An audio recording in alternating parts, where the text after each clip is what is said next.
So explain how well you did today. Hey, Bob. Today, well, it was hard to say how well I did because I was pretty tired, so it's hard to judge how fast I'll be when I'm rested. I've been training a lot the last 3 weeks, so. How do you, for people who don't know speed skating, how do you end on top with these world record or track record times? Yeah.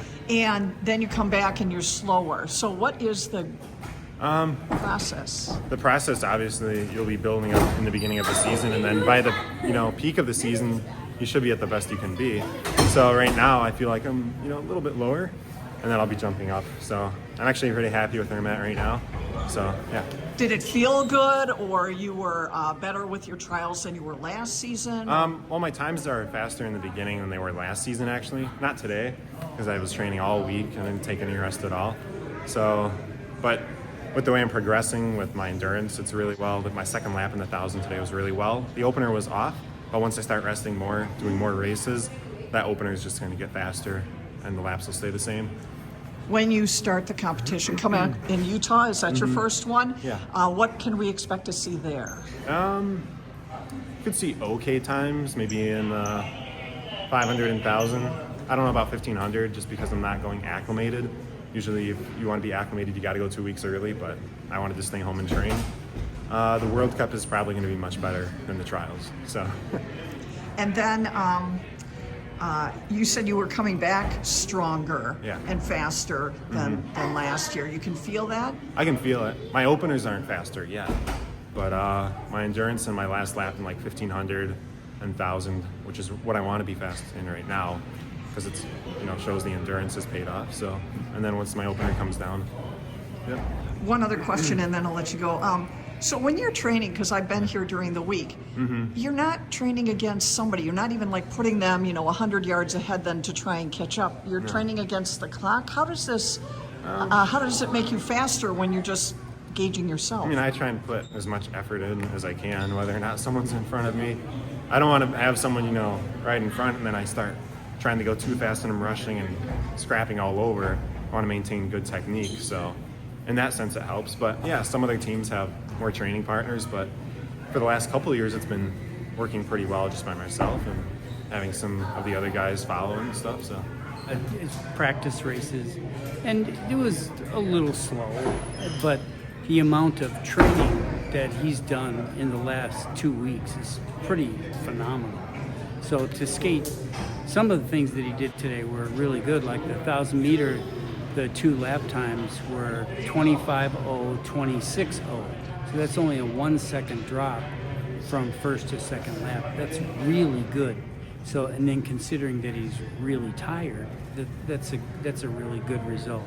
So the finish times, they were just okay, 34:99 and 1:07. So it's okay. He's capable of going a lot faster, but you can't worry about that. Training's more important now than fast times. When is he really going to start? I mean, because he has Utah coming up, right, in a couple of weeks. Trials next weekend. So. And where is that? Salt Lake City. Oh, it is. Okay. Yeah. And then what does that mean, trials? Those are the trials to pick the members of the World Cup team for the first 4 World Cups. So it's also for him, he's so fast that he doesn't have to worry about it too much.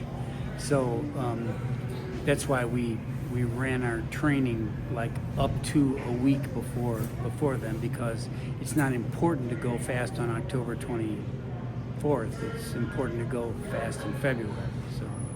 And then we talked a little bit about this, how the heck is he training when he has nobody to like race against except he's training against the clock? How is this a motivator to know how fast you're really going?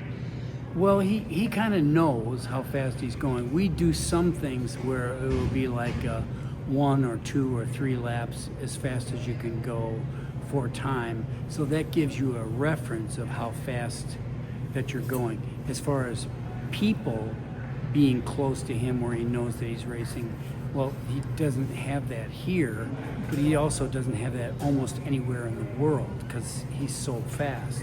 So that's not something we worry about too much.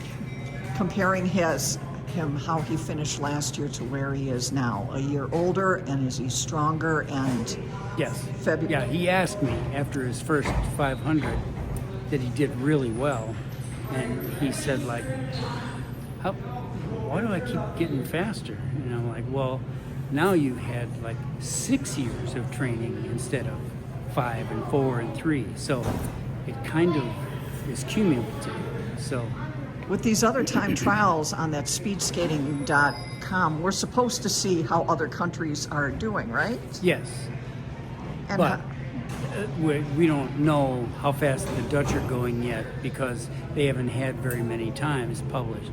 That doesn't mean they're not racing. I know for sure that they're racing. They're just not putting it on the public link.